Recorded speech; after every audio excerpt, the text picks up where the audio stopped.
Bien, gracias a los fondos del Vicerrectorado de Investigación pudimos desarrollar con el equipo del profesor Gonzalo Panizo García de la Facultad de Ciencias y del Instituto de Matemáticas esta investigación, cuyo título es Factores probabilísticos en la configuración de las estructuras morfológicas de la ciudad popular en el Perú. Y el caso de estudio fue el barrio de Leticia, que está en el Cerro San Cristóbal. ¿Cuál era el objetivo de la investigación? Desentrañar la naturaleza y las lógicas de estructuración morfológica de la ciudad informal a través de la modelación matemática sustentada en elementos probabilísticos. Como hipótesis nos planteamos las siguientes. En el urbanismo informal, el desorden con el que se adjetiva siempre su funcionamiento es otro tipo de orden. Las estructuras morfológicas de este urbanismo informal poseen, hasta en su expresión más caótica y desordenada, una estructura y lógica de constitución y funcionamiento. Las estructuras morfológicas de toda barriada, al ser deconstruidas, codificadas y patronizadas, permite construir modelos predictivos sobre sus causas, constitución y funcionamiento.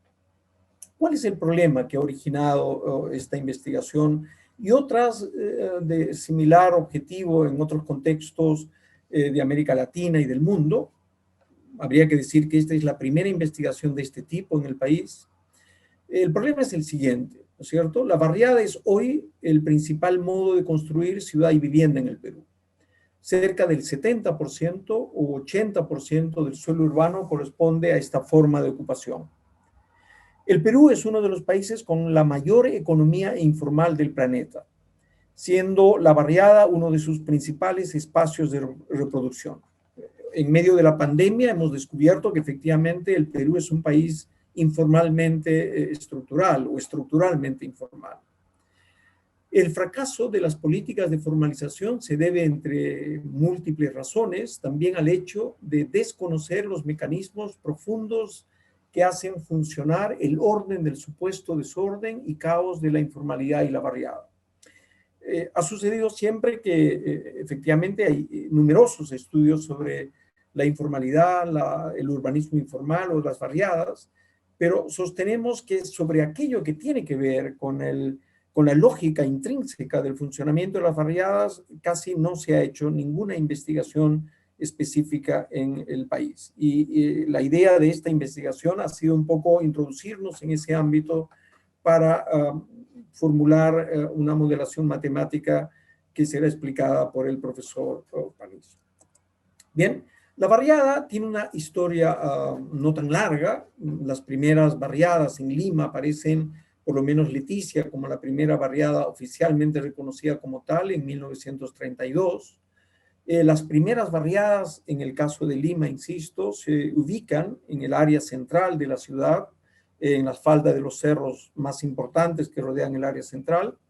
Hay una segunda generación de barriadas que empiezan a constituirse a partir de la década de 1950 en las zonas planas, desérticas del sur y norte de la ciudad de Lima. Y finalmente, a partir de los años 70, surge una tercera generación de barriadas que he llamado como barriada híbrida, en la medida en que se ubican en distintos lugares de la ciudad. El fenómeno de las barriadas ha sido tan dramático en su expansión que en este gráfico el profesor Matos nos señala que es a partir del año 2010, que sería la mancha negra, donde la barriada se diluye con la ciudad formal, de tal suerte que hoy hay muchos autores que hablan de Lima, ya no como antes, una ciudad rodeada de barriadas, sino que ahora Lima es una mega barriada en la medida que ha terminado adoptando la informalidad como un procedimiento de funcionamiento de la capital. Los fundamentos teóricos de la investigación son múltiples, pero me detendré de repente en señalar aquellas que tienen que ver con modelación matemática y urbanismo, sobre todo en la escuela inglesa, Bill Hillier y muchos otros, Michel Batty igual, y también en América Latina han habido intentos importantes en la escuela brasileña, que ha sido un referente importante también para el caso nuestro. Y respecto a la modelación matemática, el modelo de Ising, la dinámica de Glauber, el proceso, digamos, markoviano y la simulación de Monte Carlo. Leticia ha sido tomado como caso de estudio no solo porque se trata de la primera barriada constituida en Lima y reconocida oficialmente, sino porque la configuración de Leticia es casi un símbolo de la ciudad de Lima. Irradia esa imagen aparentemente caótica, ingobernable, incapaz de poder generar una estructura ordenada o algo por el estilo, de tal suerte que cuando hablamos de barriada en el Perú o en Lima siempre asociamos con caos, desorden, informalidad, algo que no se puede regular de ninguna manera. Nuestra visión dista absolutamente de esta opinión que se tiene. Como decía, Leticia está ubicada en el centro histórico de Lima, entre el RIMAC, y la investigación fue desarrollada durante el 2019, en realidad prosigue hasta hoy porque siempre hay cosas que nos entusiasman y hemos seguido trabajando sobre ello. Tuvimos como soporte a la comunidad de Leticia, de tal suerte que pudimos entrar como en nuestra casa todo el año para hacer las encuestas, las mediciones respectivas, y ha sido francamente una experiencia inolvidable. Leticia tiene una historia igualmente específica, la hemos dividido en 4 grandes etapas. Hay una primera etapa que llamaríamos de origen y reconocimiento, muy corta, desde el 32 al 47, un segundo gran momento del 48 a 1969, que es la etapa de consolidación, y luego una etapa de expansión y reurbanización entre 1970 y el 2000, y la actual etapa que hemos llamado la Leticia neoliberal del 2000 a la actualidad, donde se observan fenómenos de privatización de los espacios, la pérdida del sentido ancestral comunitario, que había sido un rasgo característico de muchas barriadas, y Leticia una de ellas. En fin, es un momento distinto para este caso. Leticia empezó con 30 familias, 150 habitantes, y hoy en día tiene 7.200 habitantes. Empezó con 152 lotes y hoy en día tiene 1.107 lotes.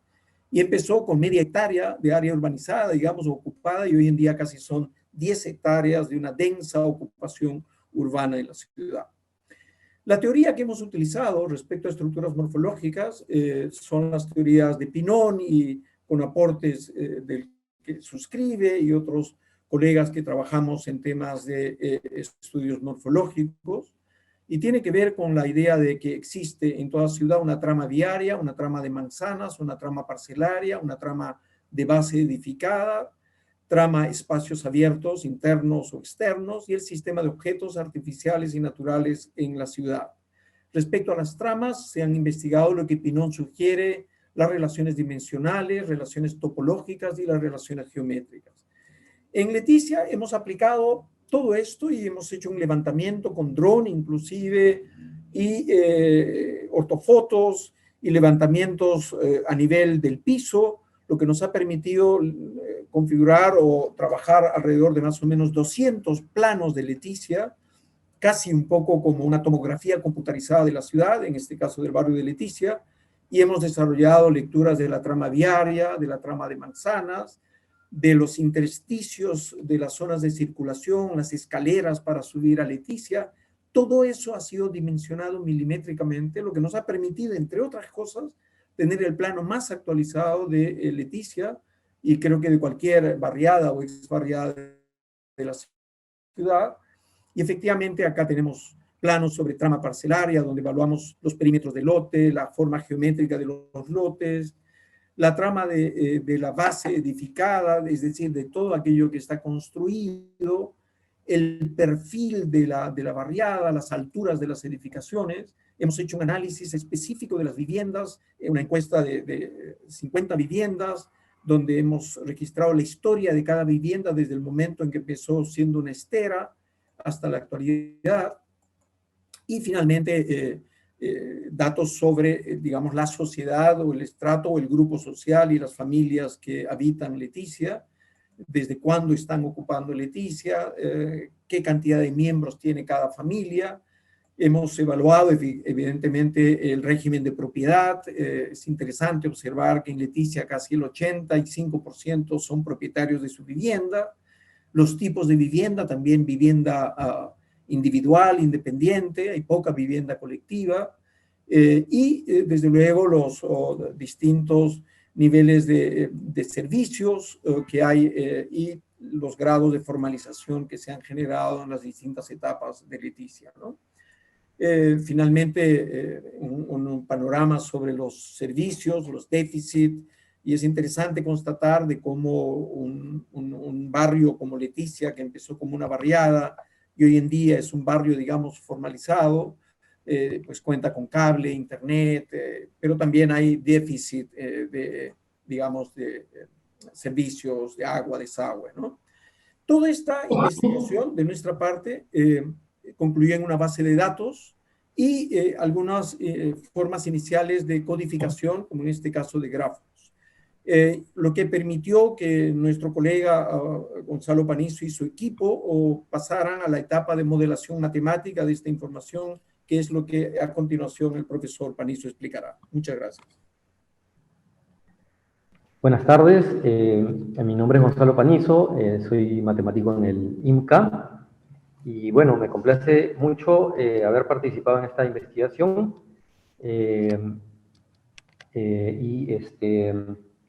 paso a contarles de qué se trató este aspecto matemático de todo el trabajo, sobre todo el modelo que al que finalmente arribamos para este conjunto de problemas, ¿no?, de la ocupación del territorio urbano. Dentro del trabajo de investigación previo, identificamos que existían dos tipos de modelos que ya se habían aplicado al problema de la ocupación urbana, como estoy mencionando. Y estos se pueden distinguir de dos maneras, en dos grupos, como decía, los llamados modelos deterministas y modelos probabilísticos. Básicamente los modelos probabilísticos son los que incluyen un elemento de azar. Los deterministas no. Entonces, dentro del grupo de modelos deterministas se distinguen de manera importante los llamados autómatas celulares. Y dentro de los modelos probabilísticos hay dos tipos que se han utilizado, que son los modelos basados en agentes. El que nosotros proponemos tiene una similitud con los modelos basados en agentes, pero tiene otras características más. Por otro lado, están también el modelo tipo de agregación-difusión limitada, que proviene de la mecánica estadística.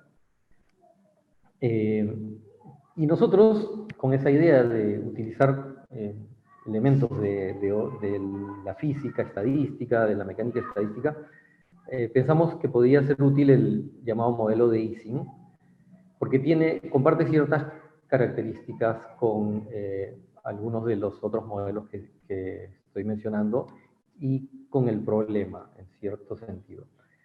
Y también, como queremos modelar la evolución de la ocupación urbana, pensamos que las cadenas de Markov podrían ser de alguna utilidad. Entonces, con estos dos elementos hemos planteado este llamado modelo de ocupación-conexión, que es el que vamos a contar finalmente. Primero, antes de eso, quería mencionar, por ejemplo, el caso de modelos de tipo autómata celular, y en general todos los modelos de los que vamos a hablar, se plantean en una esquematización del territorio de tipo conjunto de celdas cuadradas ordenadas en un arreglo rectangular, ¿no?, o cuadrado, también llamado grilla. Entonces, por ejemplo, aquí tenemos un territorio que no ha sido ocupado, ¿no?, y a la derecha un territorio donde hay dos celdas que ya están ocupadas por dos viviendas, podríamos decir. Un modelo de tipo autómata celular, digamos, uno de los más conocidos es el llamado modelo de Schelling, que se utiliza no solamente para modelar la ocupación urbana, sino, por ejemplo, modelar el cambio de opinión de un grupo de personas conectadas, o también la segregación, por ejemplo, de tipo racial en una ciudad, por ejemplo, ¿no? Bueno, entonces con la idea de este primer intento, que fue tratar de modificar el modelo de Ising y ver si se podía obtener algo que representara de alguna manera esta ocupación del territorio, hicimos una modificación del modelo de Ising. El modelo de Ising fue planteado en los años 20 para modelar las transiciones de fase termodinámicas en un material ferromagnético, por ejemplo el hierro, y también está definido en un espacio de tipo arreglo de celdas o grilla, ¿no? Se le puede dar, originalmente este modelo era un modelo estático, pero también se le puede dar una dinámica llamada dinámica de Glauber, con lo cual se convierte en un proceso de Markov, y eso era lo que nos pareció interesante también, para efectos del objetivo que teníamos. La variable básica aquí es la configuración. ¿Qué cosa es la configuración? Aquí está representada por la letra sigma. Una configuración es la ocupación del territorio. Por ejemplo, en este territorio, digamos que está el centro, la configuración es vacía, no hay ninguna celda ocupada. Y en esta del lado derecho hay dos celdas que están ocupadas. Esta es una configuración con dos casas, digamos, ¿no? ¿Qué es lo que se busca en el modelo de Ising? Se le busca asignar una probabilidad diferente a cada configuración, dada por esta fórmula, en donde se ve que tenemos aquí un exponencial y la suma de los productos de los estados en dos celdas contiguas. Este símbolo indica que estas son dos celdas vecinas. Entonces, los estados tienen valor -1 y 1. Con esto nos podemos dar cuenta que se favorece vecinos que tengan el mismo estado, ya sea vecinos que tengan valor 1 o vecinos que tengan valor -1. Aparte tenemos este otro término que proviene de una interacción exterior, y vamos a ver que juega un papel también en la modificación que nosotros planteamos. Entonces estas son las probabilidades asignadas a una configuración, y por lo tanto si sumamos todas esas probabilidades debemos de obtener 1 como resultado.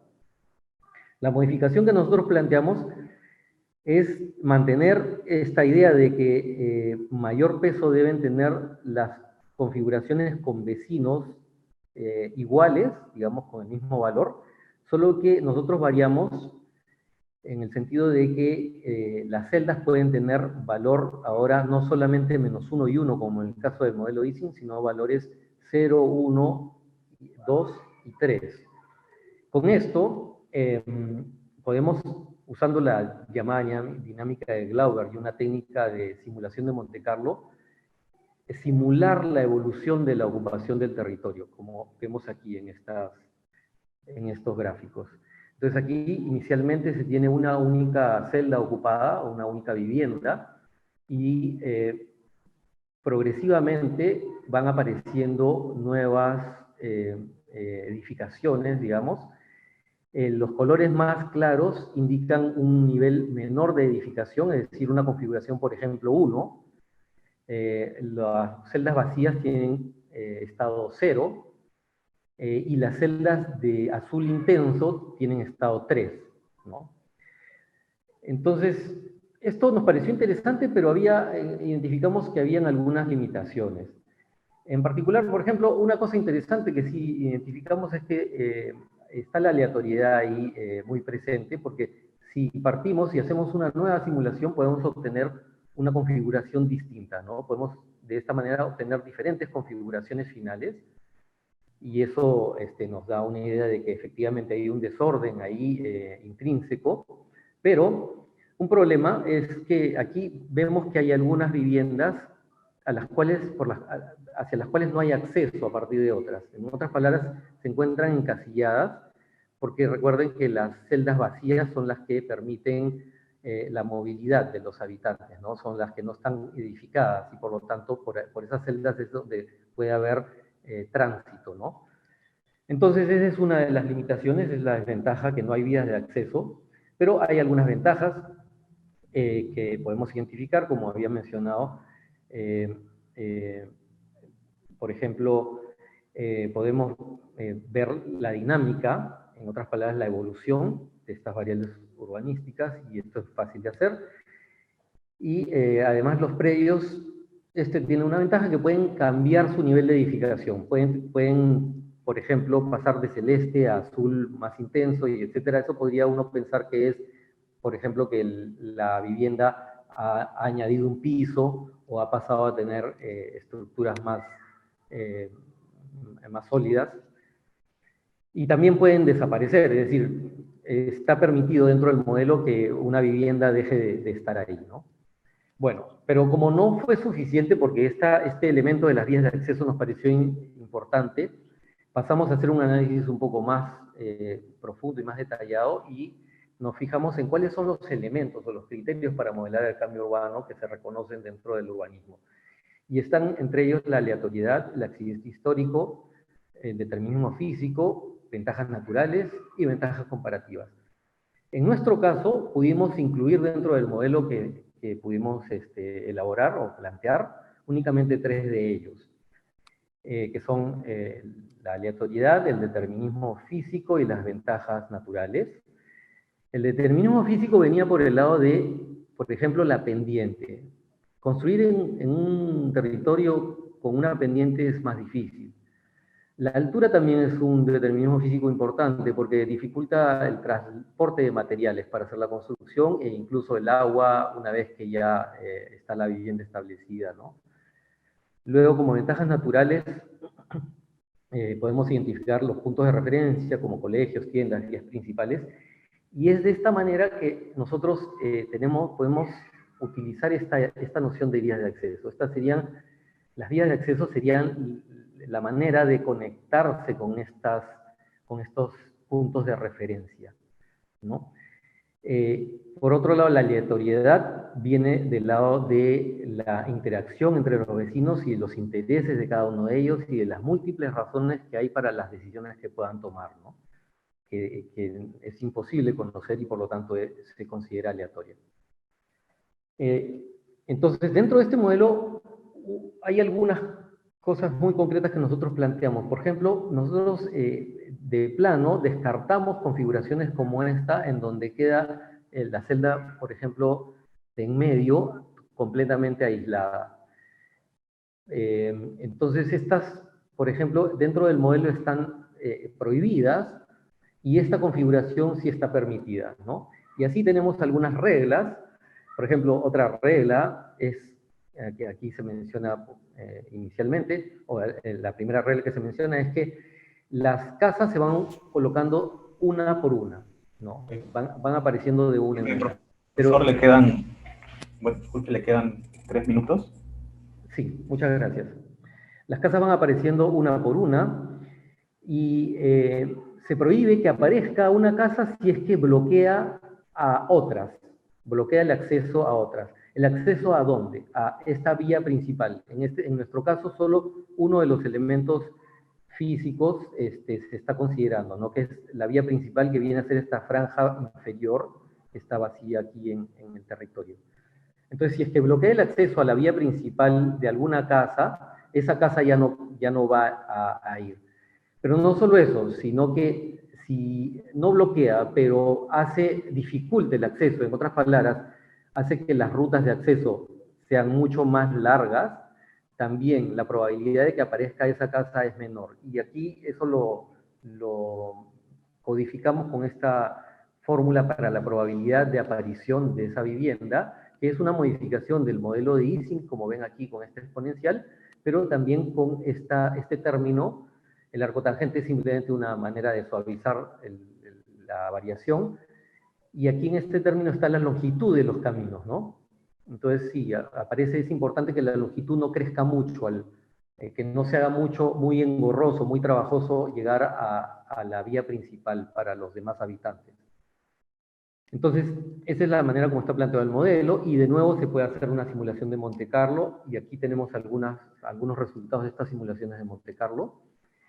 Nos parece interesante, se dan cuenta que aparecen aquí las vías de acceso, y esta es una diferencia con otros modelos que se han planteado.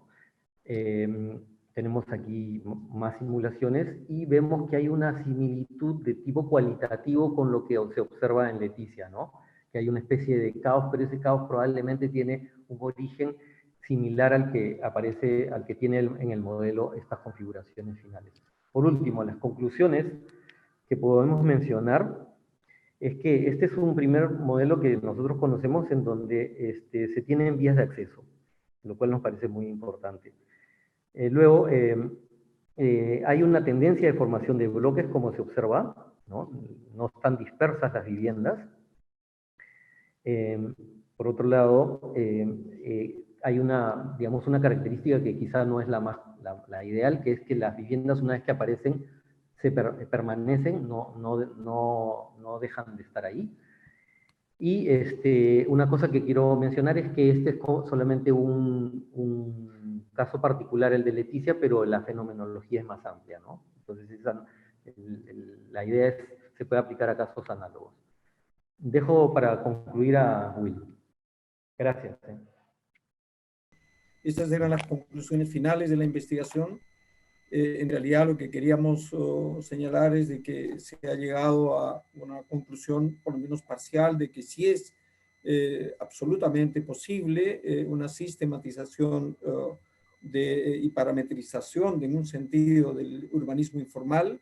El caso de Leticia es un caso que seguramente San Cosme, el Agustino y otras barriadas ubicadas en laderas, no solo en la costa peruana, sino en la sierra, pueden plantear particularidades, y el objetivo no es en el sentido de proyectar o planificar. Supongo que esa es una tarea de aquellos que son proyectistas y planificadores, ¿no?